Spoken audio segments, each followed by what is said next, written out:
La malédiction n'a pas tué tout le monde. C'est justement pour ça qu'elle fait si peur. Parce qu'un mort, c'est une histoire. Mais un survivant, c'est un témoin. Et dans l'affaire de la tombe de Toutankhamon, les témoins sont bien plus troublants que les cadavres. On retient toujours le même nom, Lord Carnarvon, l'aristocrate mort peu après l'ouverture. On répète son sort comme une formule magique, presque comme une preuve. Puis, on s'arrête là. Or, la vraie question n'est pas seulement « Qui est mort après avoir dérangé le sommeil du jeune pharaon ?» La vraie question, bien plus dérangeante, est celle-ci. Qu'est-il arrivé à ceux qui sont sortis du tombeau encore vivants, avec la poussière de 3000 ans sur les vêtements et l'image de ce qu'ils avaient vu gravé pour toujours derrière les yeux? Tout commence dans une vallée dont on croyait le secret épuisé. Au début de l'automne de l'année 1922, Howard Carter n'est plus très loin de l'échec.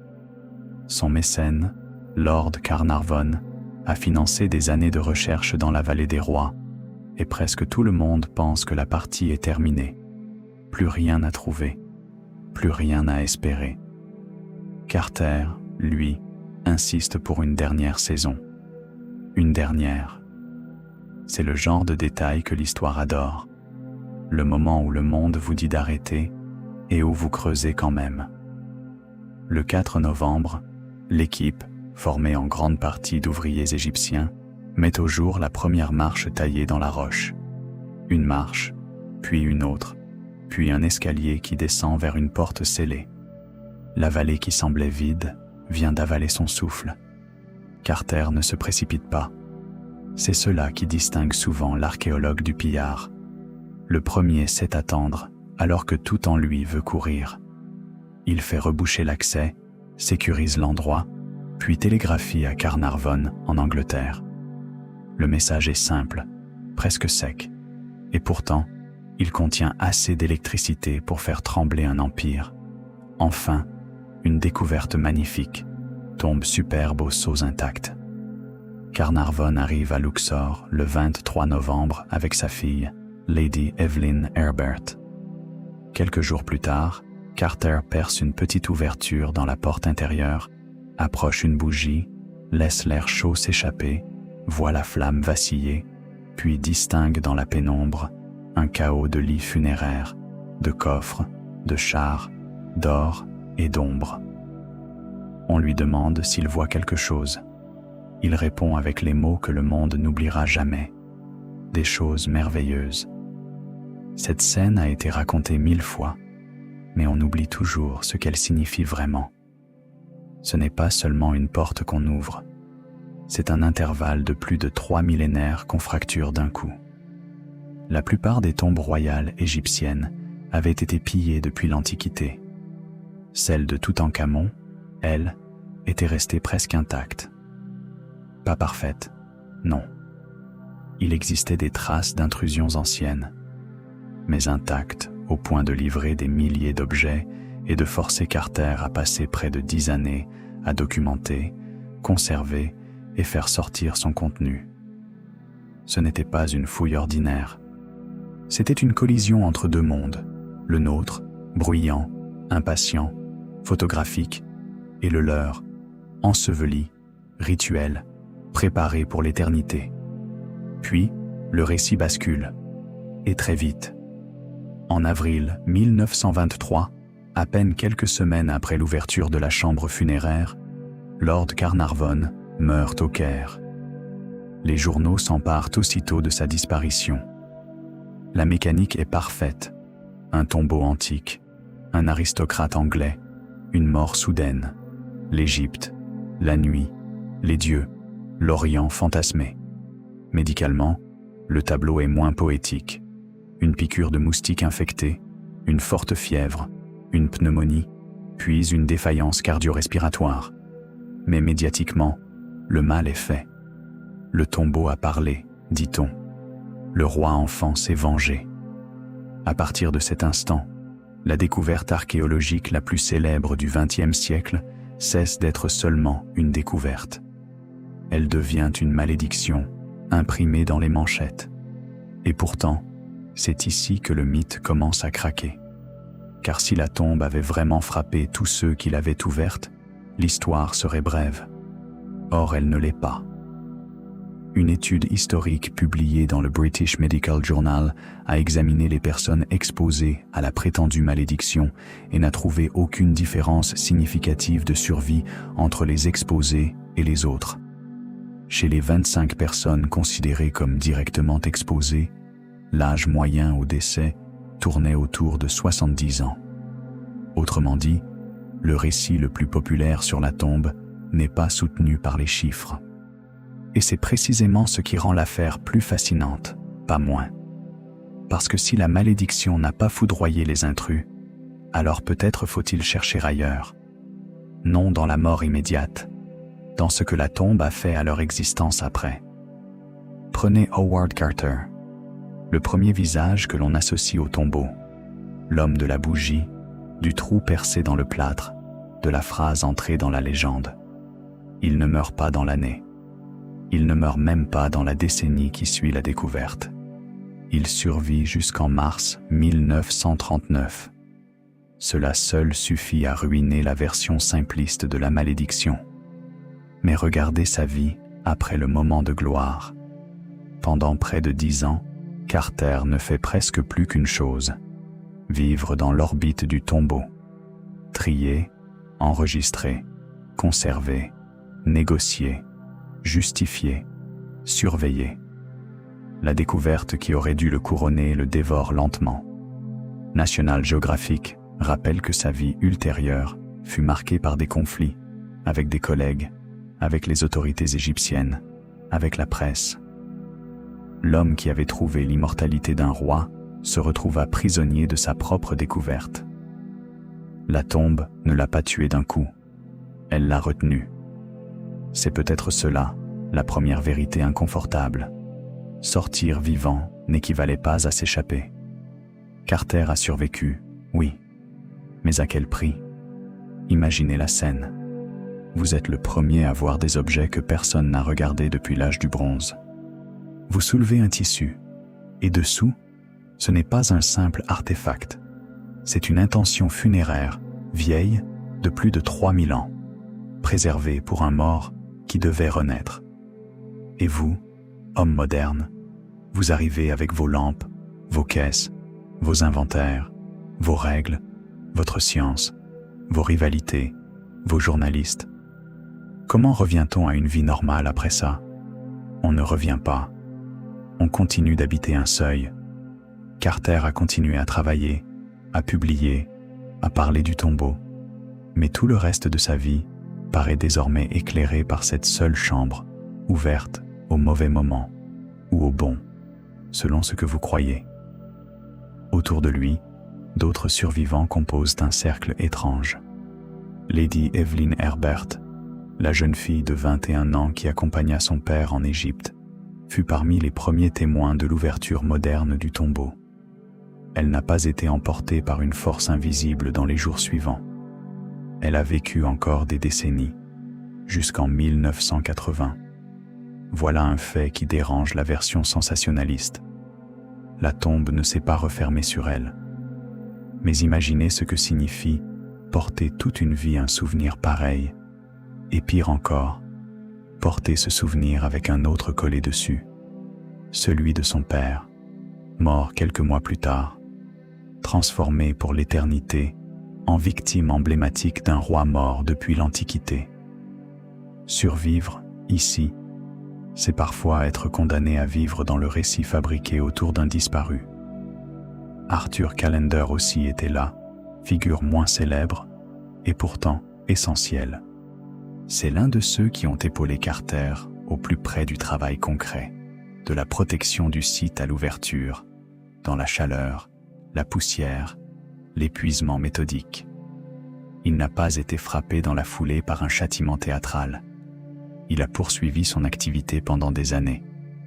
Harry Burton, le photographe génial prêté par le Metropolitan Museum, a lui aussi survécu longtemps après l'événement.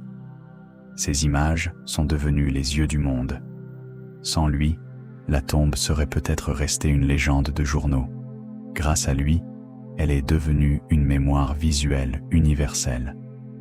Burton meurt seulement en 1940. Là encore, pas de punition instantanée, pas d'éclair, pas de main surgie d'un sarcophage, juste des vies humaines qui continuent, alourdies par une proximité unique avec quelque chose qui semblait ne pas devoir être vu. Bien sûr, certains noms ont ensuite été aspirés par la légende noire. Arthur Crittenden Mace, archéologue et conservateur majeur de l'équipe, meurt en 1928 après avoir souffert de graves problèmes de santé. Pour la presse friande de mystère, chaque décès lié de près ou de loin à l'expédition devient une perle de plus sur le collier de la malédiction. Peu importe qu'une personne soit entrée dans le tombeau ou non. Peu importe qu'elle ait été malade bien avant. Peu importe qu'elle meure des années plus tard. Le mécanisme est toujours le même. On relie, on dramatise, on simplifie. Le Penn Museum a bien montré à quel point la mort de Carnarvon avait lancé une véritable frénésie médiatique et comment d'autres décès ont ensuite été relus à travers ce filtre. Le tombeau n'était plus seulement une tombe, c'était une machine à fabriquer du sens. Alors, que s'est-il réellement passé avec ceux qui ont ouvert la tombe et survécu? Ils ont découvert quelque chose de plus durable que la peur primitive. Ils ont découvert le poids de l'image, le poids de la possession impossible, le poids de l'histoire mondiale qui se referme sur quelques vies privées. Carter n'est plus jamais redevenu seulement Howard Carter. Lady Evelyn n'est plus jamais redevenue seulement une jeune aristocrate anglaise. Burton n'est plus seulement un photographe. Tous deviennent, à leur façon, des annexes du tombeau. Des êtres humains absorbés par un lieu censé appartenir à l'éternité. Et c'est peut-être là que le mot malédiction retrouve une étrange légitimité. Non comme sortilège antique, mais comme métamorphose irréversible. Parce que le plus troublant n'est pas que certains soient morts. Le plus troublant, c'est que ceux qui ont survécu ont semblé rester enfermés, eux aussi, dans la tombe de Toutankhamon, même lorsqu'ils marchaient encore au soleil. Et le destin de Howard Carter, après la gloire, après les disputes, après les choses merveilleuses, devient alors beaucoup plus sombre qu'une simple histoire de fantôme. Le plus étrange, c'est que Carter n'a jamais vraiment quitté ce tombeau. Même après la fermeture des caisses, même après les inventaires, même après les conférences, même après les articles, il restait comme retenu par quelque chose d'invisible. On pourrait croire qu'un archéologue rêve toute sa vie d'une découverte pareille. Et c'est vrai. Mais dans le cas de Carter, le rêve a eu la forme d'une chambre scellée, puis d'un long enfermement intérieur. Pendant des années, il a vécu au rythme des objets de Toutankhamon, de leur transfert délicat, de leur conservation, de leur description, de leurs querelles administratives. Trouver le tombeau avait été un choc. Le vider méthodiquement, pièce après pièce, devint une épreuve d'endurance presque inhumaine. Il ne s'agissait pas simplement de contempler de l'or. Il fallait démonter un univers funéraire pensé pour durer éternellement, sans le détruire, sans le trahir, sans laisser le temps moderne avaler ce que l'Antiquité avait si soigneusement enfermé. Et c'est là qu'apparaît la vraie nature des survivants. Ils ne furent pas seulement des hommes et des femmes qui avaient eu la chance d'échapper à une prétendue malédiction. Ils furent des gardiens forcés d'un secret devenu mondial. Chaque objet sorti du tombeau posait la même question silencieuse. Avez-vous le droit de me toucher? Pas au sens mystique uniquement, au sens moral, au sens presque physique. Car la tombe de Toutankhamon n'était pas un simple dépôt de richesse. C'était une machine rituelle. Chaque coffre, chaque figurine, chaque collier, chaque amulette avait une fonction dans l'au-delà. Déplacer ces choses, c'était interrompre une logique sacrée vieille de plus de 3000 ans. Prenez Alfred Lucas, par exemple. Son nom est moins connu du grand public, et pourtant, sans lui, l'histoire aurait été bien différente. Chimiste et conservateur, il devait résoudre ce cauchemar magnifique. Comment préserver des matières antiques, parfois fragiles comme une peau sèche, parfois rigides, parfois collées, parfois fissurées, parfois décomposées par le temps, mais encore présentes par miracle. Lui aussi a survécu.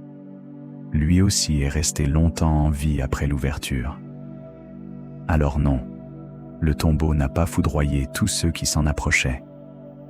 Mais regardez la nature de son travail. Il ne se contentait pas d'admirer le passé. Il devait l'empêcher de mourir une seconde fois. Et ça, c'est une forme de pression qu'on imagine mal. Une erreur de geste, un produit mal dosé, une mauvaise décision. Et un objet destiné au roi mort disparaissait pour toujours sous vos mains. Vous voyez le paradoxe? Les survivants ne sont pas seulement restés en vie. Ils sont devenus responsables de la survie du mort. Ce renversement est vertigineux. Le pharaon, dans la logique égyptienne ancienne, devait vivre éternellement grâce aux rites, aux formules, aux objets, à l'intégrité du tombeau. Or voilà que des étrangers, venus du XXe siècle, se retrouvaient chargés, presque malgré eux, de préserver cette éternité à l'aide de pinces, de carnets, de photographies et de caisses de transport. C'est presque ironique. On a parlé de malédiction, mais peut-être que la vraie malédiction était plus subtile. Une fois entré, vous deveniez serviteur d'un roi mort. Pas esclave au sens fantastique, esclave d'une tâche, d'une fidélité involontaire, d'un devoir qui vous dépasse.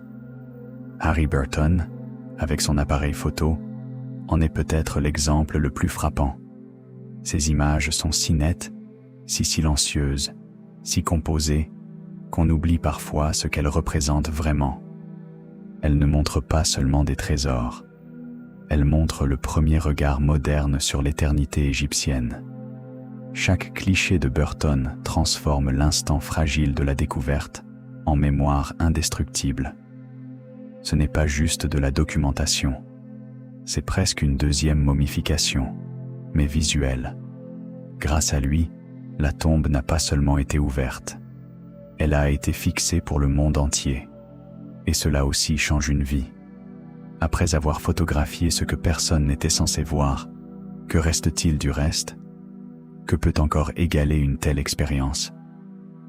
C'est une question que presque tous les survivants semblent avoir portée en silence. Car après Toutankhamon, il n'y avait plus de sommet comparable. On peut vivre encore longtemps, et pourtant sentir que l'essentiel s'est déjà produit. C'est peut-être pour cela que tant de récits autour de Carter et de son cercle ont une tonalité étrange, presque mélancolique. Non parce qu'ils seraient tous poursuivis par des ombres dans les couloirs, mais parce qu'ils avaient touché quelque chose qui rendait le monde ordinaire un peu moins dense, un peu moins réel. Comment retourner à une vie simple après avoir vu, derrière un mur brisé, un visage d'or dormir depuis l'âge des pharaons? Et puis, il y a eu l'autre survivant. Le survivant dont on parle moins parce qu'il ne cadre pas avec la légende romantique du gentleman anglais maudit, l'Égypte elle-même. Car cette histoire n'est pas seulement celle de quelques noms britanniques tournant autour d'un jeune roi mort. C'est aussi celle d'un pays qui, au début du XXe siècle, voit son passé devenir un spectacle mondial. La découverte de la tombe de Toutankhamon se produit à un moment politiquement explosif. L'Égypte vient d'obtenir une indépendance limitée face au pouvoir britannique. L'archéologie n'est pas neutre. Chaque objet sorti du sable pose aussi une question de possession. À qui appartient le passé? À ceux qui l'ont financé? À ceux qui l'ont trouvé? À ceux dont la terre l'a gardé pendant des millénaires? Ou au monde entier? Les survivants ont dû vivre avec cette tension-là aussi. Carter, parfois célébré comme un génie, fut aussi vu par certains comme un homme difficile, possessif, prêt à défendre férocement son contrôle sur la découverte. On le comprend presque. Le tombeau avait dévoré sa vie. Il ne voulait pas qu'on le lui arrache. Mais du point de vue égyptien, il ne s'agissait pas d'un triomphe personnel. Il s'agissait d'un patrimoine national d'une valeur inestimable. Et dans cette zone de friction, la malédiction prend une nouvelle forme. Elle n'est plus surnaturelle, elle devient politique. Elle transforme une trouvaille archéologique en champ de bataille symbolique entre empire, science, prestige et souveraineté. Ce n'est pas très glamour, dit comme ça. Et pourtant c'est passionnant, parce que c'est précisément ce qui arrive après les choses merveilleuses. Après l'éblouissement, vient la lutte pour le sens. Même la momie du roi a connu ce destin ambigu. Lorsqu'on finit par atteindre la chambre funéraire, puis les cercueils imbriqués, l'émotion fut immense.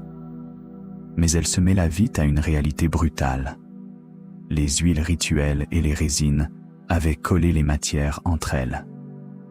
Certaines pièces adhéraient si fortement qu'il fallut employer des méthodes aujourd'hui jugées agressives pour séparer le corps, les objets, les ornements. Là encore, pas besoin de démons ni de hiéroglyphes menaçants. Le simple fait de vouloir comprendre, examiner, exposer, suffisait à produire une forme de violence. Les survivants ont dû porter ce poids-là aussi, être à la fois ceux qui révélaient et ceux qui profanaient. C'est ce que les récits simplifiés effacent toujours.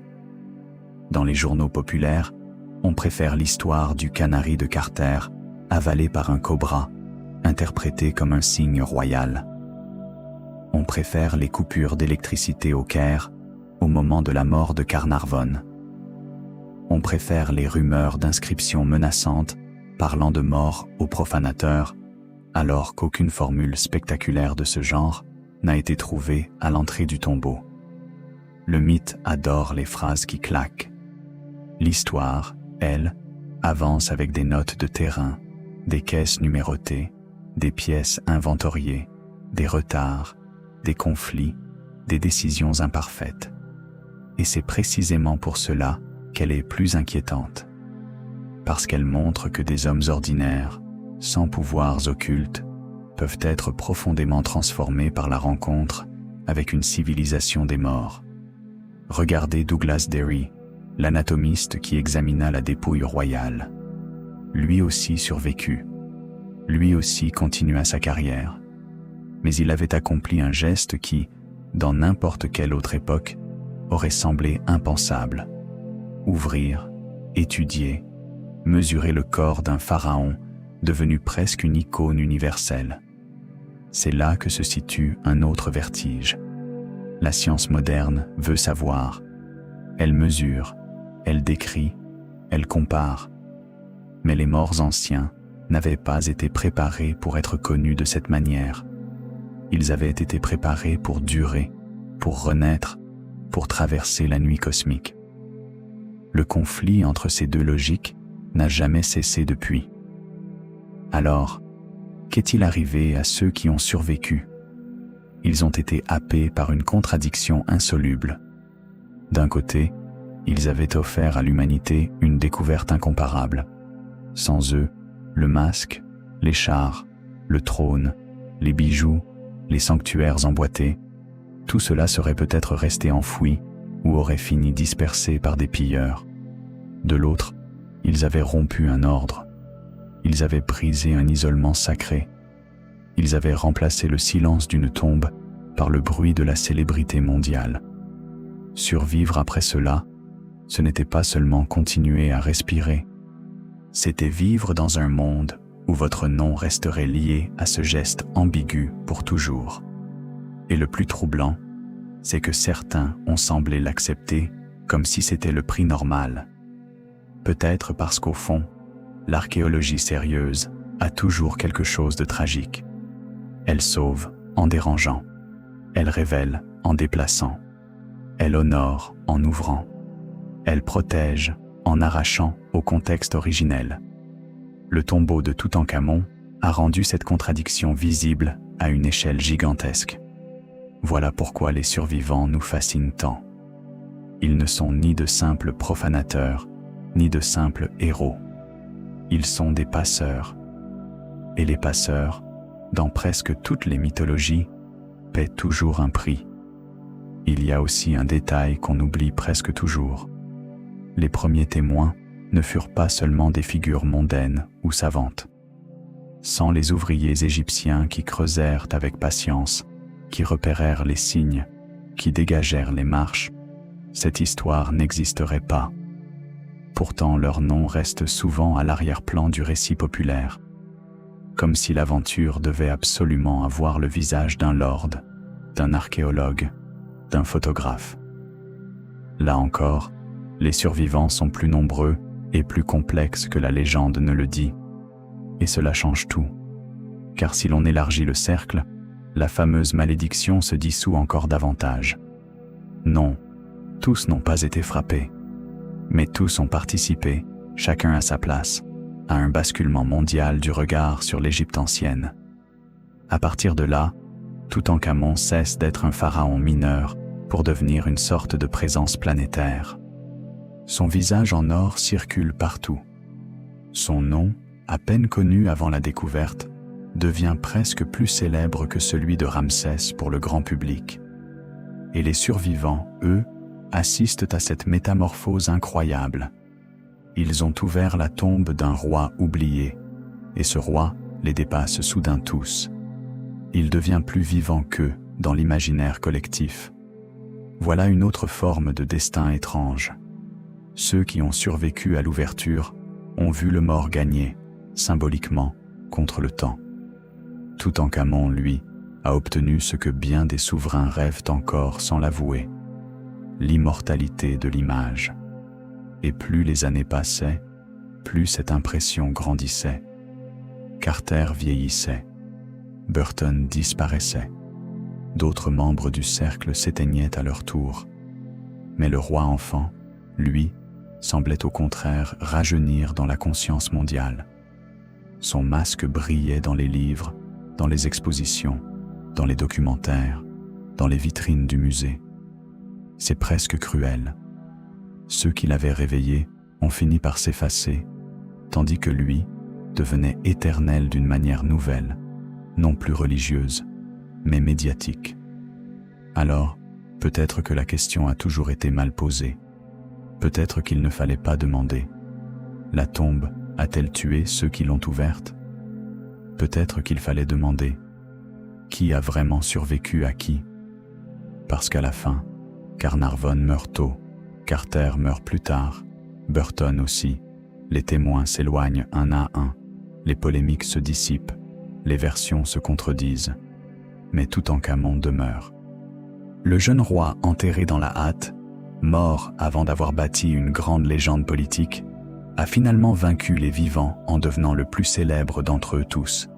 C'est presque une revanche parfaite. Pas par magie noire, par puissance symbolique. Et pourtant, il reste encore plus étrange. Car lorsque les savants ont commencé à regarder de plus près la momie, le mobilier, les inscriptions, les liens familiaux, les traces de maladies, les objets fabriqués parfois à la hâte pour son enterrement, une autre idée a commencé à se former. Une idée dérangeante. Et si la tombe intacte n'avait pas seulement préservé un trésor, mais aussi dissimulé un malaise politique? Et si derrière l'or éclatant du roi enfant se cachait une histoire bien plus instable, bien plus troublante, impliquant la révolution religieuse de son père, Akhenaton, la crise dynastique, et peut-être même une tentative soigneuse d'effacer certaines vérités avant que le tombeau ne soit scellé. Parce qu'en ouvrant la tombe de Toutankhamon, les survivants n'ont pas seulement réveillé une malédiction médiatique, ils ont peut-être entrouvert quelque chose de bien plus dérangeant. Le dossier d'une famille royale brisée, d'un royaume secoué par l'hérésie, et d'une succession entourée de silence. Et c'est là que l'histoire devient vraiment dangereuse. Dangereuse, parce que plus les survivants avançaient dans le tombeau, plus ils comprenaient qu'ils n'avaient pas ouvert la sépulture paisible d'un roi oublié. Ils avaient ouvert les restes mal refermés d'une crise dynastique. L'or brillait. Oui. Les chars, les lits rituels, les statues, les coffres, tout cela criait la splendeur. Mais derrière cette splendeur, quelque chose clochait. Le tombeau de Toutankhamon était petit, resserré, presque étouffant pour un pharaon. 4 chambres seulement, une décoration limitée. Un espace si dense qu'on aurait dit non pas une demeure éternelle préparée pendant des années, mais une solution urgente imposée par la mort. Et quand les survivants ont compris cela, la tombe a changé de visage. Elle n'était plus seulement intacte, elle était pressée. C'est là que l'ombre d'Akhenaton commence à revenir. Le père, ou du moins le prédécesseur direct dans cette lignée brisée, avait bouleversé l'Égypte en imposant le culte de l'Aton et en reléguant les anciens dieux. Les sources modernes rappellent que cette révolution religieuse n'était pas un simple caprice liturgique. Elle déplaça la capitale vers Akhénaton, transforma l'art, la théologie et jusqu'à la manière de penser le pouvoir royal. Aujourd'hui encore, les spécialistes discutent pour savoir si l'on doit parler de monothéisme ou plutôt de monolatrie. Mais sur un point, tout le monde s'accorde. L'équilibre ancien avait été volontairement brisé. Or, Toutankhamon, enfant monté sur le trône, fut ensuite présenté comme celui qui devait réparer ce séisme. Même son nom le raconte. De Toutankhaton, lié à l'Aton, il devient Toutankhamon, rattaché à Amon. Un changement de quelques lettres en apparence. En réalité, un reniement officiel de l'univers de son père. Et voilà ce que les survivants du tombeau ont peu à peu compris en manipulant les objets, en lisant les cartouches, en observant les styles. Toutankhamon n'était pas un roi stable au centre d'un royaume sûr de lui.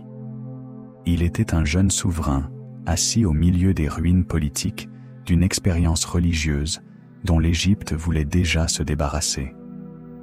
Les inscriptions de restauration associées à son règne décrivent la période précédente comme un temps de misère, d'abandon, presque de désert sacré, où les dieux s'étaient retirés du pays. Cela ne ressemble pas à une simple transition dynastique. Cela ressemble à un verdict. Et si l'on entre dans une tombe façonnée, juste après un verdict pareil, on n'entre pas seulement chez un mort. On entre dans la chambre froide d'un compromis. Carter et les autres n'avaient pas besoin qu'une inscription de malédiction leur saute au visage. Les anomalies suffisaient. Certains objets du tombeau portaient encore les cicatrices de cette période confuse. Le célèbre trône doré, par exemple, conserve la douceur visuelle du monde amarnien, avec ses rayons solaires et cette intimité étrange entre le roi et la reine. Mais les noms ont été modifiés pour correspondre au retour d'Amon. Comme si l'objet lui-même avait traversé 2 religions sans jamais sortir de la pièce. D'autres spécialistes ont depuis souligné que plusieurs éléments du mobilier funéraire semblent avoir été fabriqués pour quelqu'un d'autre, puis réattribués à Toutankhamon. Des pièces réemployées, adaptées, retouchées. C'est une image presque banale, et pourtant terrible. Même pour mourir, le jeune roi semble avoir hérité d'un monde qui ne lui appartenait pas entièrement. Alors la tombe prend un autre sens.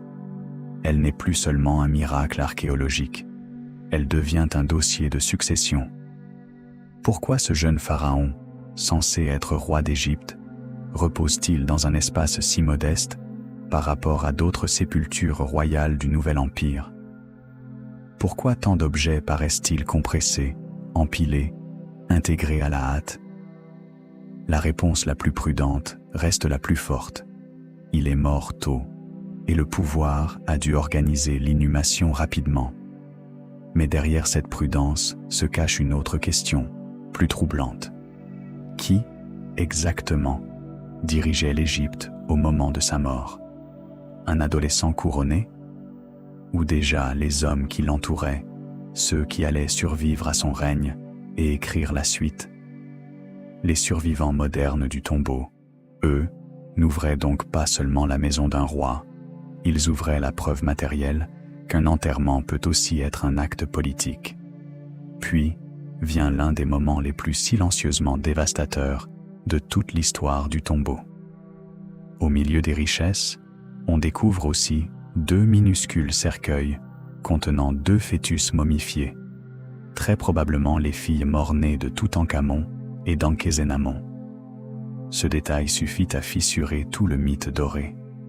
Derrière le masque le plus célèbre du monde, il y a une lignée qui ne continue pas. Pas d'héritier vivant, pas de futur assuré. Juste 2 vies interrompues avant même d'avoir commencé, déposées près du Père, comme pour accompagner jusqu'au bout une royauté déjà condamnée. Les survivants qui ont vu ces petits cercueils n'ont pas seulement découvert un trésor, ils ont touché à une tragédie familiale. Et une tragédie familiale, dans une monarchie, c'est aussi une tragédie d'État. À partir de là, l'or devient presque un camouflage. Parce que plus on regarde Toutankhamon de près, plus on voit non la toute-puissance, mais la fragilité. Une étude publiée en 2010 a proposé, à partir d'analyses génétiques et radiologiques, que le roi était issu d'une union entre frères et sœurs, ce qui renforcerait l'idée d'une lignée enfermée sur elle-même. La même étude a aussi avancé plusieurs pathologies possibles.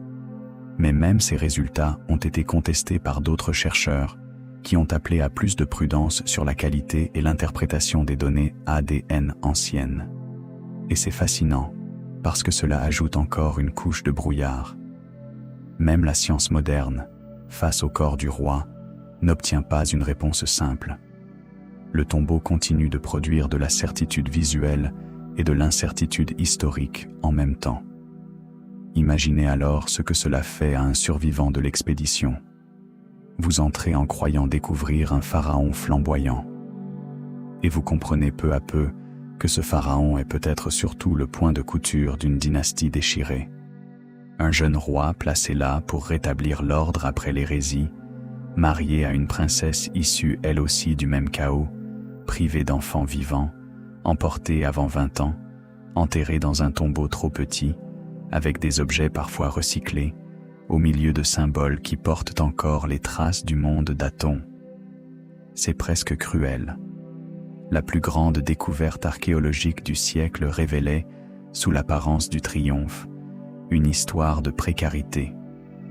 Et les survivants ont dû porter cela en eux, le sentiment d'avoir vu derrière le décor. Et derrière ce décor, une femme se tient dans l'ombre comme un personnage de tragédie qui aurait perdu jusqu'à son dernier témoin. Ankhésénamon. Fille d'Akhénaton et de Néfertiti, selon la compréhension la plus répandue, épouse de Toutankhamon, veuve sans fils au moment où la succession vacille. Les annales hittites rapportent qu'une reine d'Égypte récemment veuve écrivit au roi Suppiluliuma pour lui demander l'un de ses fils en mariage afin qu'il devienne roi d'Égypte. Une demande presque inimaginable dans ce contexte, tant elle brisait la fierté dynastique égyptienne. Les historiens débattent encore de l'identité exacte de cette reine, mais Ankhésénamon reste l'une des candidates majeures.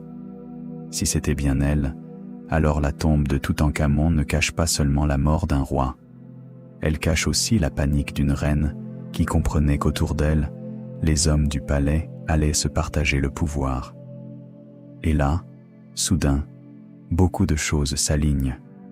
Le tombeau étroit, l'inhumation rapide, les signes de réemploi, l'absence d'héritier vivant, la lettre désespérée à l'étranger, le prince hittite envoyé puis assassiné en route selon les sources anatoliennes, puis l'arrivée au pouvoir d'Aï, vieux courtisan, avant qu'Horemheb ne referme plus tard le couvercle politique sur toute cette période embarrassante.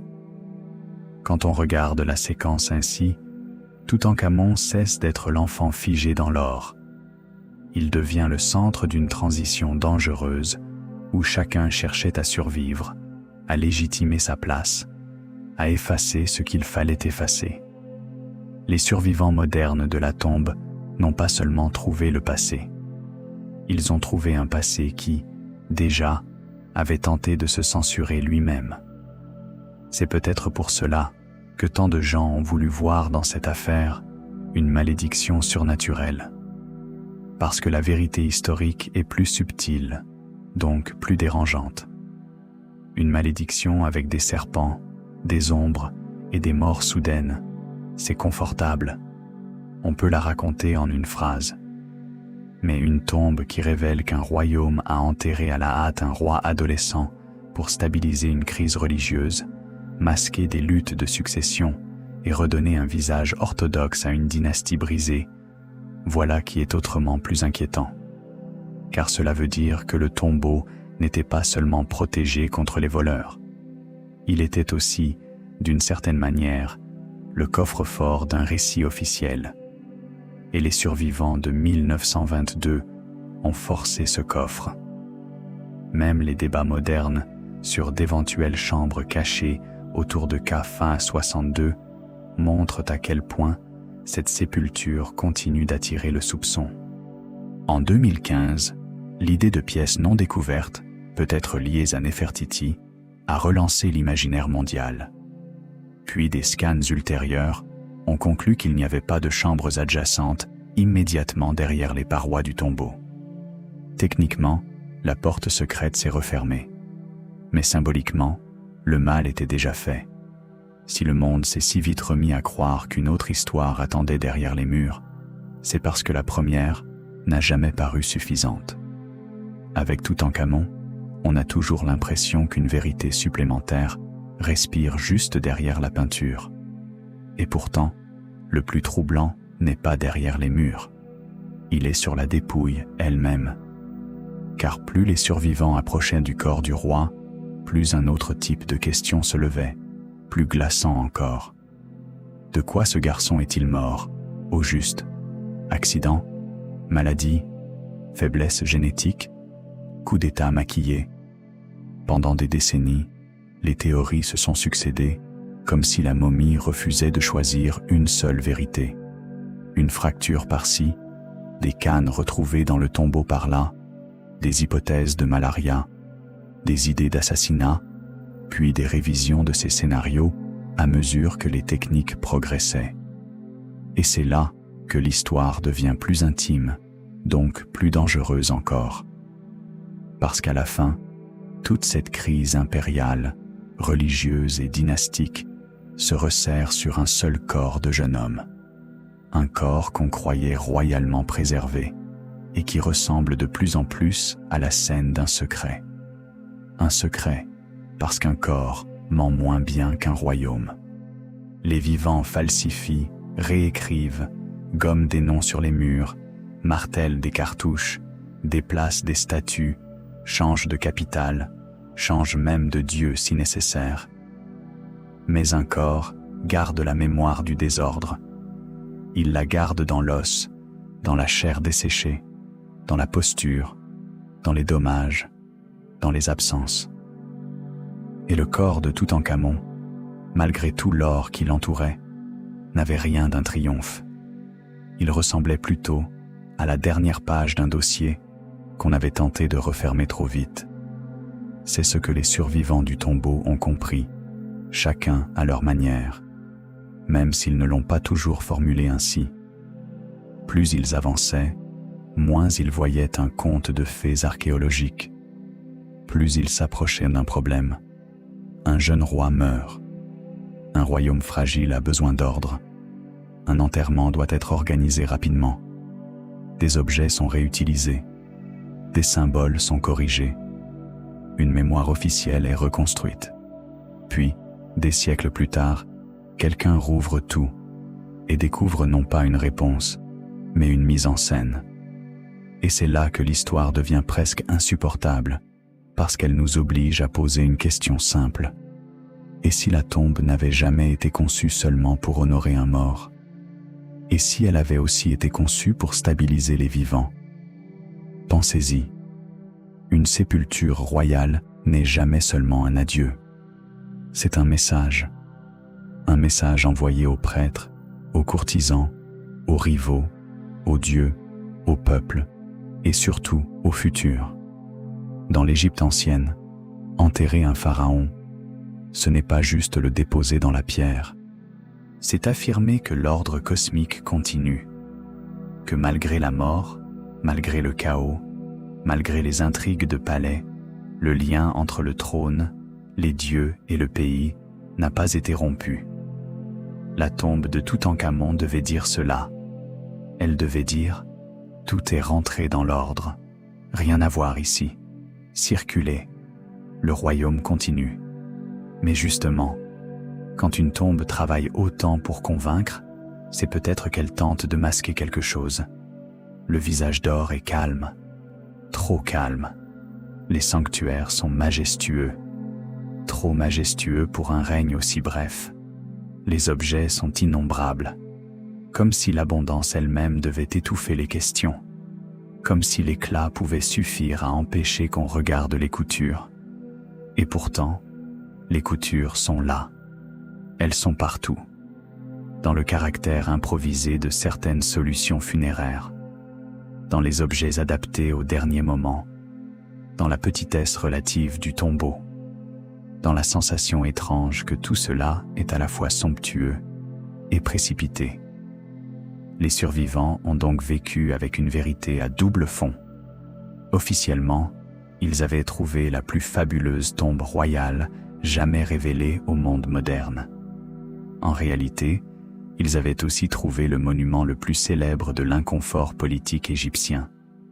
Un tombeau qui brille comme un soleil, mais dont l'intérieur murmure l'urgence, l'instabilité, la réparation forcée.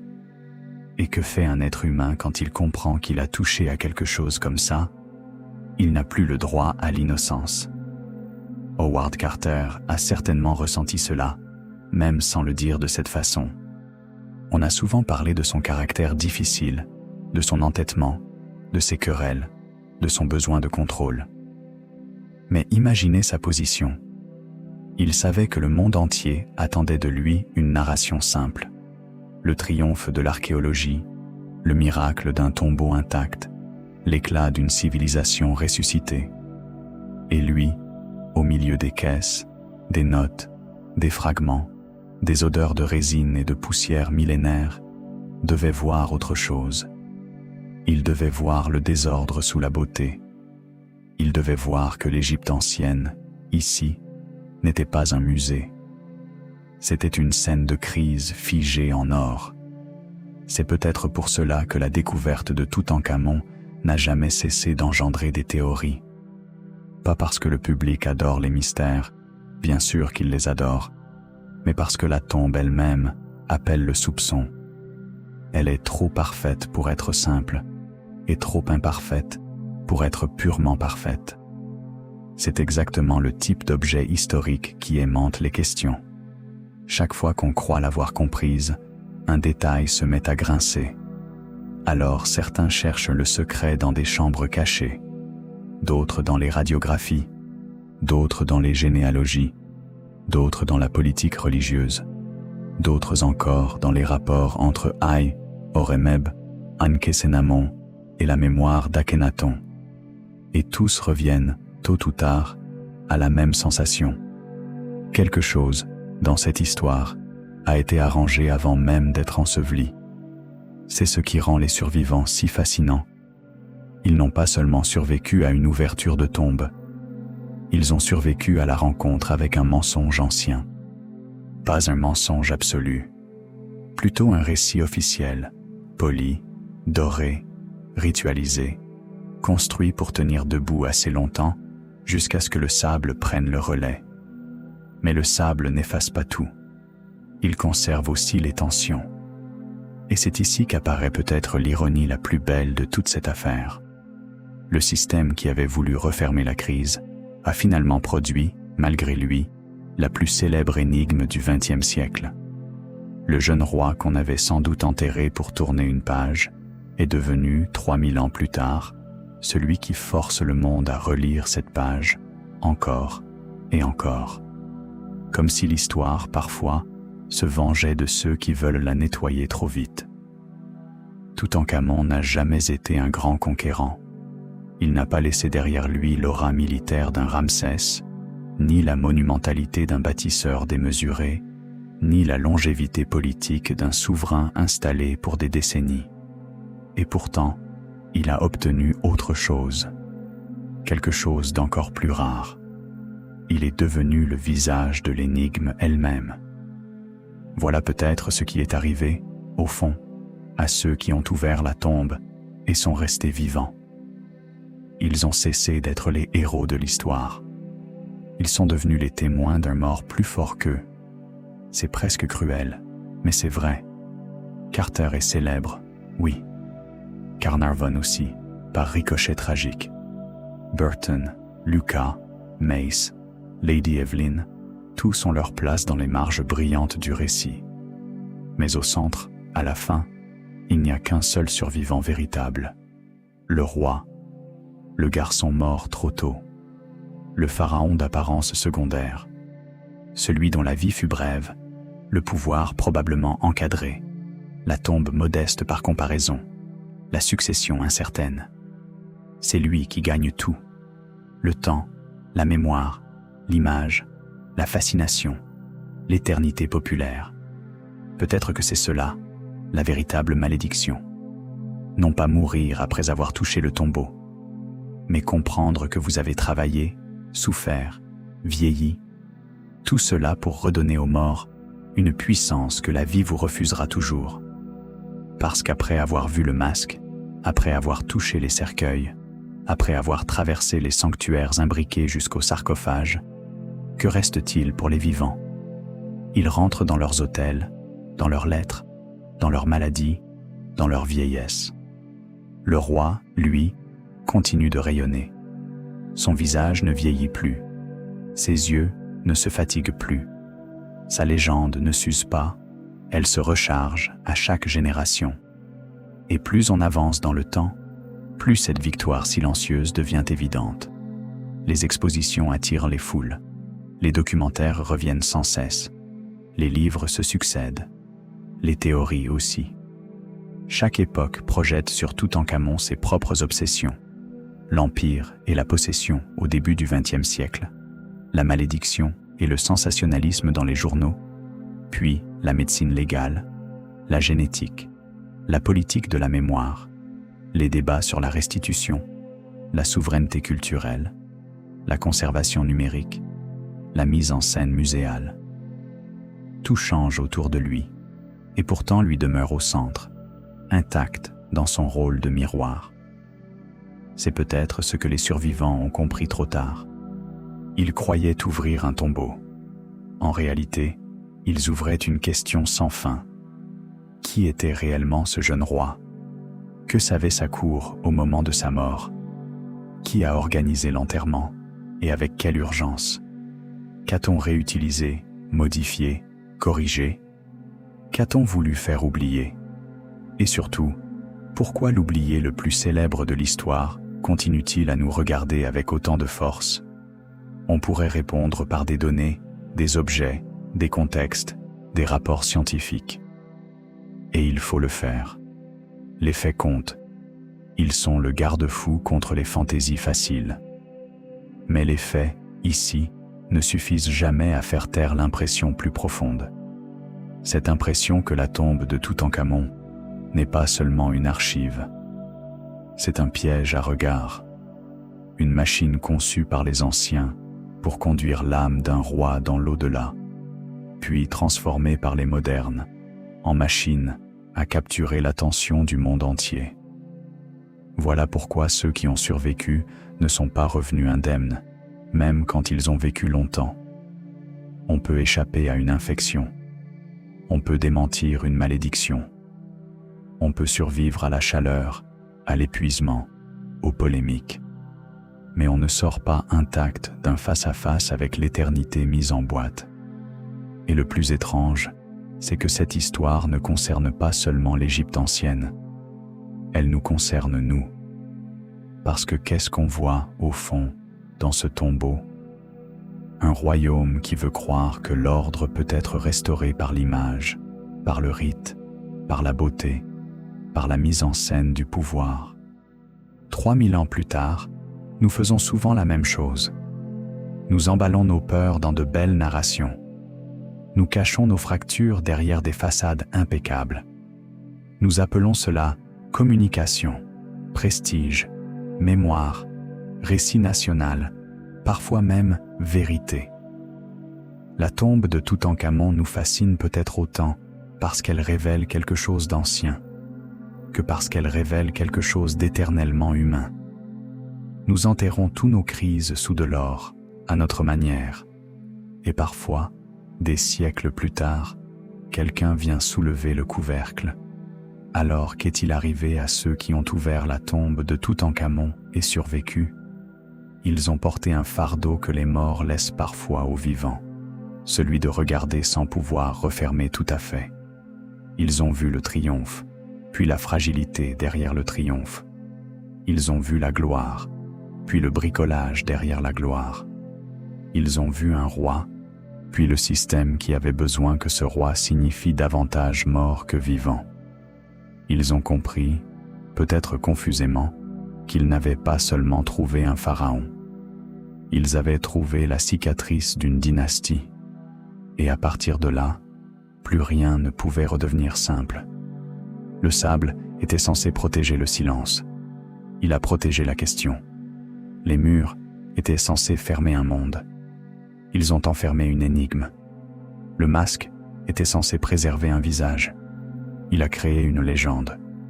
Et les survivants, eux, étaient censés raconter la découverte. Finalement, c'est la découverte qui les a racontés. Il y a quelque chose de profondément émouvant dans cette idée. Presque tendre. Presque cruel aussi.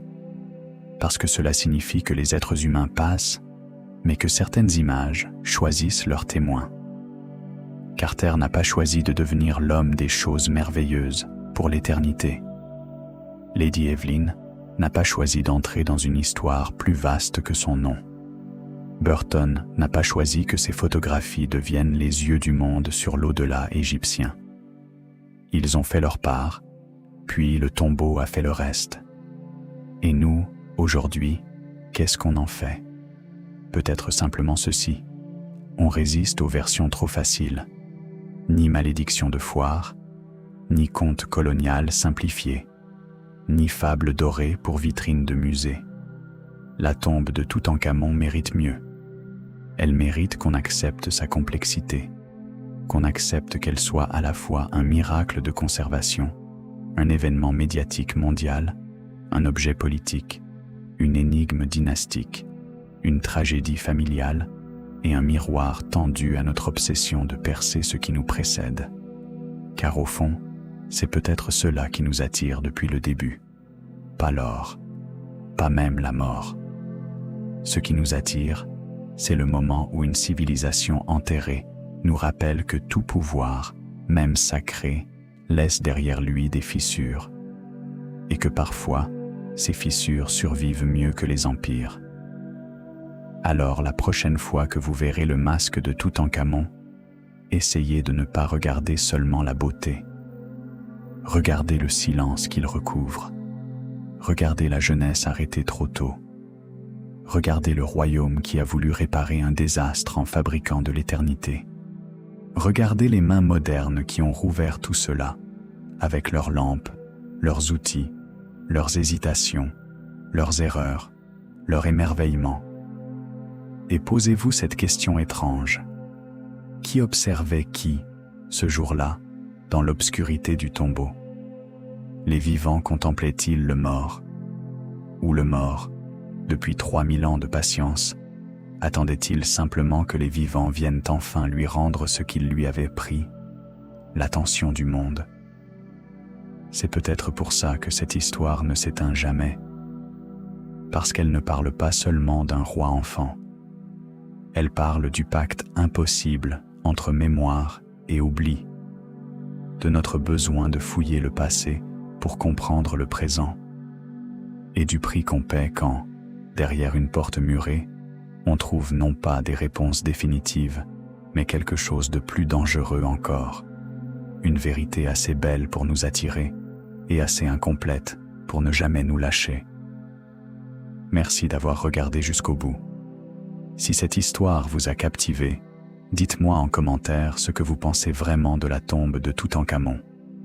Simple merveille archéologique, grande manipulation politique ou quelque chose d'encore plus troublant? Abonnez-vous pour ne pas manquer les prochaines vidéos. Laissez un like si vous aimez ce genre de récit. Et surtout, prenez soin de vous. À très bientôt.